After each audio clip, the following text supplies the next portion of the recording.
Act 3, Scene 1. The scene opens in a room in the castle. King Claudius and Queen Gertrude are speaking with Rosencrantz and Guildenstern. Lines 1 to 8. Claudius, Gertrude, Rosencrantz, Guildenstern. Claudius. And can you, by no drift of circumstance, get from him why he puts on this confusion, grading so harshly all his days of quiets with turbulent and dangerous lunacy? Explanation. Claudius is asking Rosencrantz and Guildenstern if they have figured out the cause of Hamlet's strange behavior. He uses the words confusion and dangerous lunacy to describe Hamlet's madness, showing his concern and fear. Rosencrantz. He does confess he feels himself distracted, but from what cause he will by no means speak. Explanation. Rosencrantz reports that Hamlet admits he's distracted, but he refuses to reveal the reason. Guildenstern. Nor do we find him forward to be sounded, but, with a crafty madness, keeps aloof / when we would bring him on to some confession / of his true state. Explanation. Guildenstern adds that Hamlet is not easy to sound out, to figure out. He describes Hamlet's madness as crafty, suggesting that he believes Hamlet is intentionally avoiding telling them the truth. Lines 9 to 28. Gertrude, Claudius, Rosencrantz, Guildenstern. Gertrude.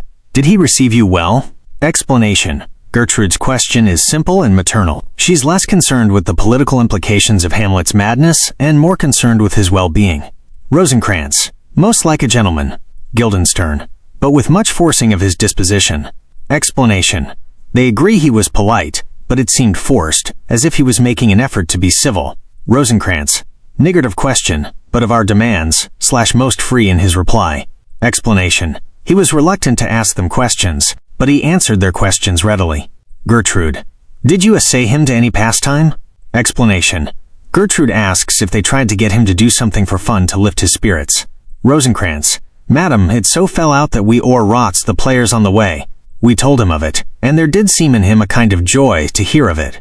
Explanation. Rosencrantz tells them about the traveling actors, players. He says they met them on the road and told Hamlet about them, and that Hamlet seemed happy about it. Guildenstern. And so, by our direction, they are here already, and stay your patience. Gertrude. With all my heart, and it doth much content me to hear him so inclined. Explanation. Gertrude is happy that Hamlet has found something that brings him joy. She hopes the play will distract him. Rosencrantz.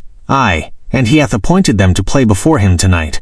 Claudius. Is not possible to have the play tonight? / we'll hear it. Rosencrartz. Aye, my lord. There's a certain play, which, so please you, we will present before you.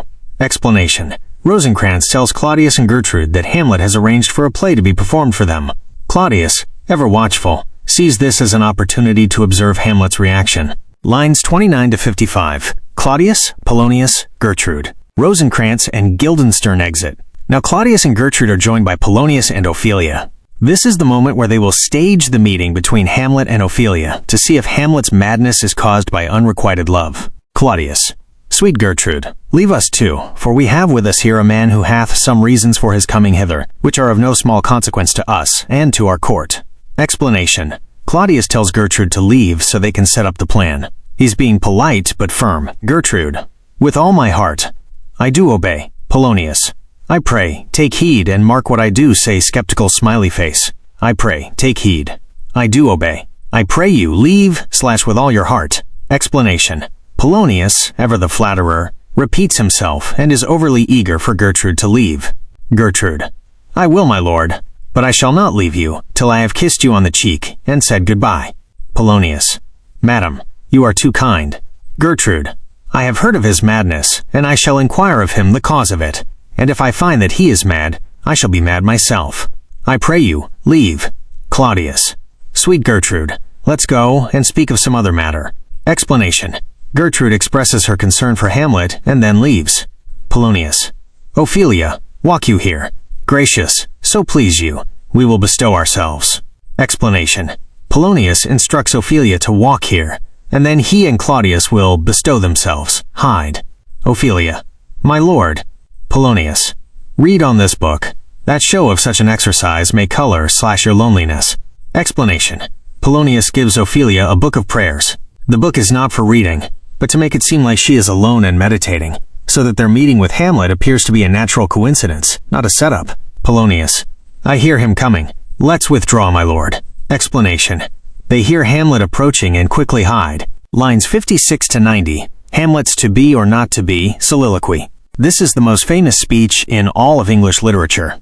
It is not about his father's murder, but about the fundamental question of life and death, and the nature of human existence. Hamlet. To be or not to be? That is the question's skeptical smiley face, whether 'tis nobler in the mind to suffer the slings and arrows of outrageous fortune, or to take arms against a sea of troubles, and by opposing end them. Explanation. Hamlet poses the central question. Is it better to live, to be, or to die, not to be? Is it more noble to passively endure the hardships of life, slings and arrows, or to actively fight against them, even if it means suicide? Take arms against a sea of troubles. Hamlet. To die, to sleep, no more, and by asleep to say we end. The heartache and the thousand natural shocks, that flesh is heir to. 'Tis a consummation/devoutly to be wished. Explanation. He explores the idea of death as a sleep, a peaceful end to all the pain and suffering of life. He calls this a consummation devoutly to be wished, something to be hoped for with great devotion. Hamlet. To die, to sleep, perchance to dream.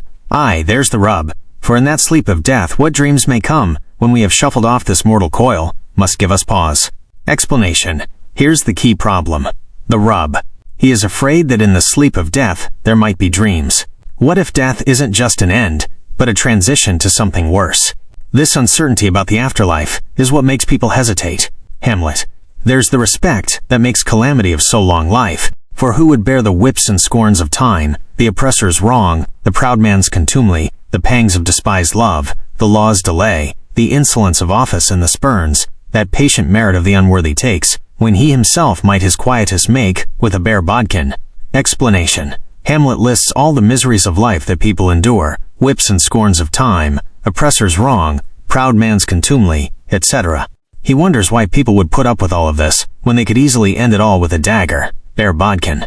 Hamlet. Who would fardels bear, to grunt and sweat under a weary life, but that the dread of something after death, the undiscovered country from whose bourne no traveler returns, puzzles the will, and makes us rather bear those ills we have, than fly to others that we know not of.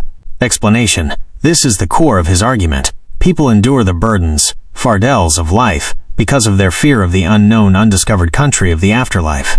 The fear of what might be after death is so great that we prefer to deal with the problems we know rather than face the problems we don't. Hamlet. Thus conscience does make cowards of us all, and thus the native hue of resolution is sicklied o'er with the pale cast of thought, and enterprises of great pith and moment with disregard their currents turn awry and lose the name of action.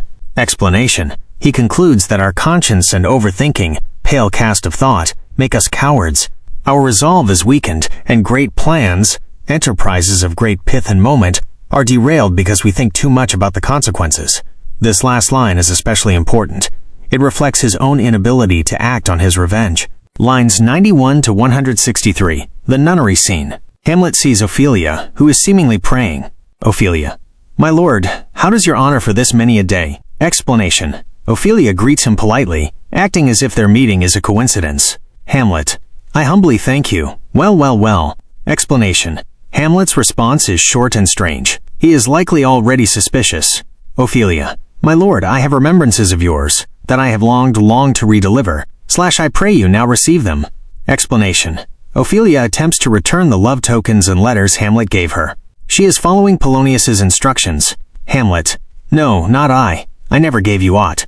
Explanation. Hamlet denies ever giving her anything.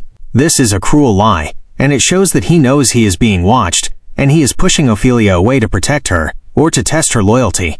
Ophelia. My honored lord, you know right well you did, and with them, words of so sweet breath composed, as made the things more rich, their perfume lost. Take these again.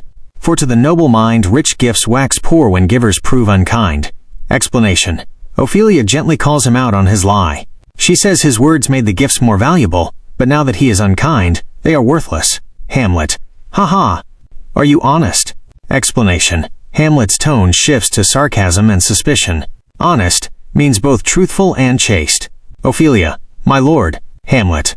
Are you fair? Ophelia. What means your lordship? Hamlet. That if you be honest and fair, your honesty should admit no discourse to your beauty. Explanation. He is saying that if she is both chaste and beautiful, her chastity should not be corrupted by her beauty. He is essentially accusing her of being a beautiful, but potentially deceitful woman, Hamlet. I did love you once. Ophelia. Indeed, my lord, you made me believe so. Hamlet. You should not have believed me, for virtue cannot so inoculate our old stock, but we shall relish of it. Explanation. He tells her she should not have trusted him, because even virtue cannot completely get rid of our sinful human nature. Hamlet. I loved you not. Ophelia. I was the more deceived. Explanation. Ophelia is devastated. Hamlet. Get thee to a nunnery. Why wouldst thou be a breeder of sinners? Explanation. This is the first of many times Hamlet tells Ophelia to go to a nunnery. The word can mean a convent or a brothel. He's telling her to either become a nun to avoid sin or to go to a brothel, which is a cruel and paradoxical statement. He is lashing out at her for her supposed betrayal and at all women for their perceived deceptiveness. Hamlet. Go thy ways to a nunnery, and quickly too, /farewell. Or, if thou wilt needs marry, marry a fool, for wise men know well enough what monsters you make of them. Explanation. He continues his verbal attack, telling her to marry a fool, because wise men know that women turn them into monsters, cuckolds. Hamlet. I have heard of your paintings too, well enough. God hath given you one face, and you make yourselves another. You jig, you amble, and you lisp, and you nickname God's creatures, and make your wantonness your ignorance. Go to, I'll no more on't. It hath made me mad. Explanation. Hamlet accuses Ophelia, and by extension all women, of using makeup, paintings, and acting artificially to deceive men. He says that women pretend to be innocent. Make your wantonness your ignorance. He claims that this behavior has driven him mad. Hamlet. I say we will have no more marriages. Those that are married already, all but one, shall live. The rest shall keep as they are. To a nunnery, go. Explanation. He says he will ban marriage, but then adds a chilling threat. All but one shall live. He is clearly referring to Claudius. Lines 164 to 180. Ophelia's soliloquy. Ophelia. Oh, what a noble mind is here o'erthrown! The courtiers, soldiers, scholars, eye, tongue, sword, the expectancy and rose of the fair state, the glass of fashion and the mold of form, the observed of all observers quite down. Explanation. Ophelia is devastated. She laments the destruction of the Hamlet she once knew and loved. She describes him as the perfect man, a noble mind, a rose of the fair state, and a model for all to follow. Ophelia. Oh, woe is me, to have seen what I have seen, see what I see. Explanation. She is overwhelmed with grief and sorrow, mourning the loss of the man she loved to what she believes is madness.